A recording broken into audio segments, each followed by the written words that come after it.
Welcome back. Now we are going now to Nigeria, where recently the price of rice has increased to its highest level this year, reaching 61,000 naira for a bag, a kilogram, in August. We're going to be talking to Miriam Ode, analyst with Financial Derivatives Company. She joins us virtually to give us the updates on this spike.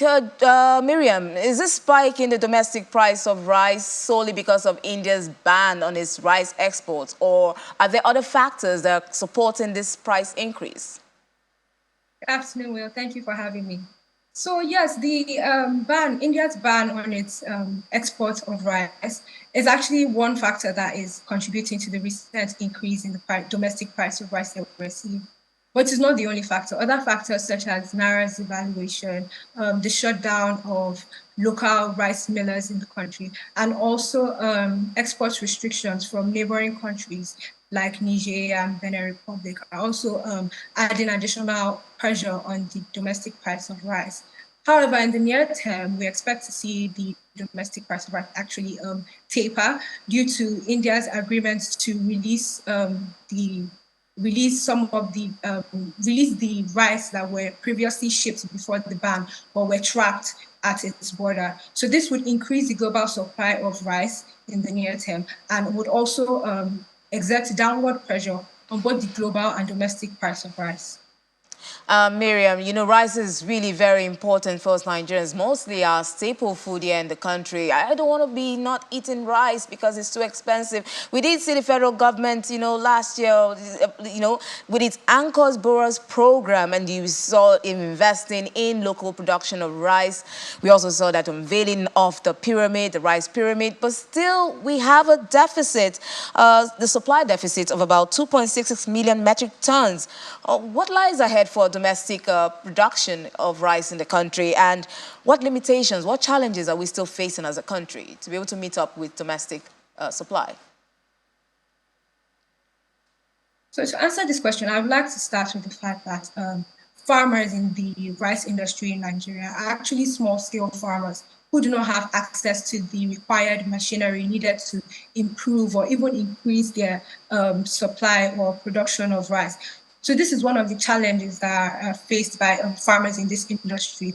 Also, the high level of insecurity, especially in the north, where most of this rice is actually cultivated and produced, is denying farmers access to their output or to their crop yield, and is not allowing them to export whatever they have harvested or produced to the market. So this is another challenge that farmers in this industry are facing.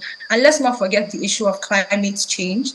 Last year, that was in 2022, we saw severe floods damage farmlands across the nation and across the 36 states. And just recently, the National Emergency Management Agency has told Nigerians to brace for more floods due to Cameroon's decision to reopen the Lagdo dam. So we can see all these factors are influencing or are constricting domestic supply of rice.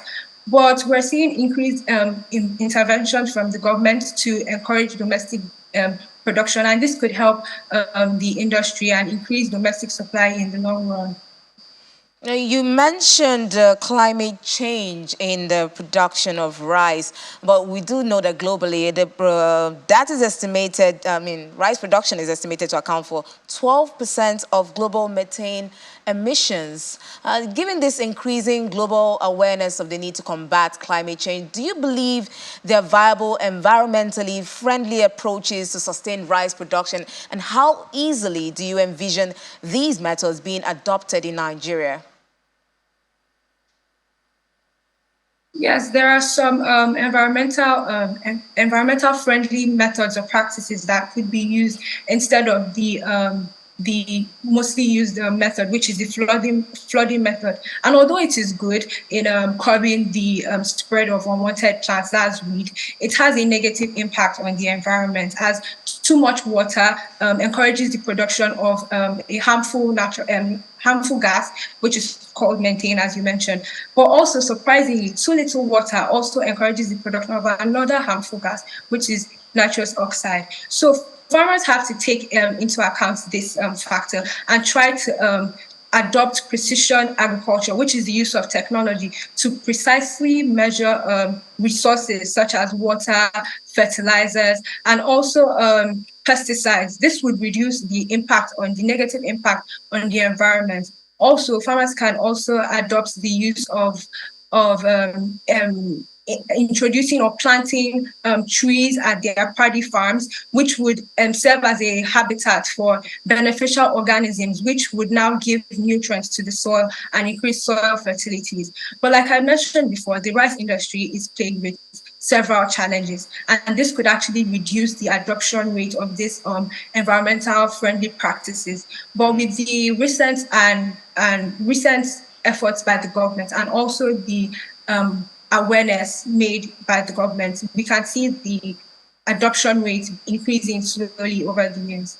We do hope this adoption rate, is accelerated, especially with production of rice, because Christmas is around the corner and we do need our rice to celebrate. Thank you so much, Miriam Ode, analyst with Financial Derivatives Company, for sharing your perspective on the program.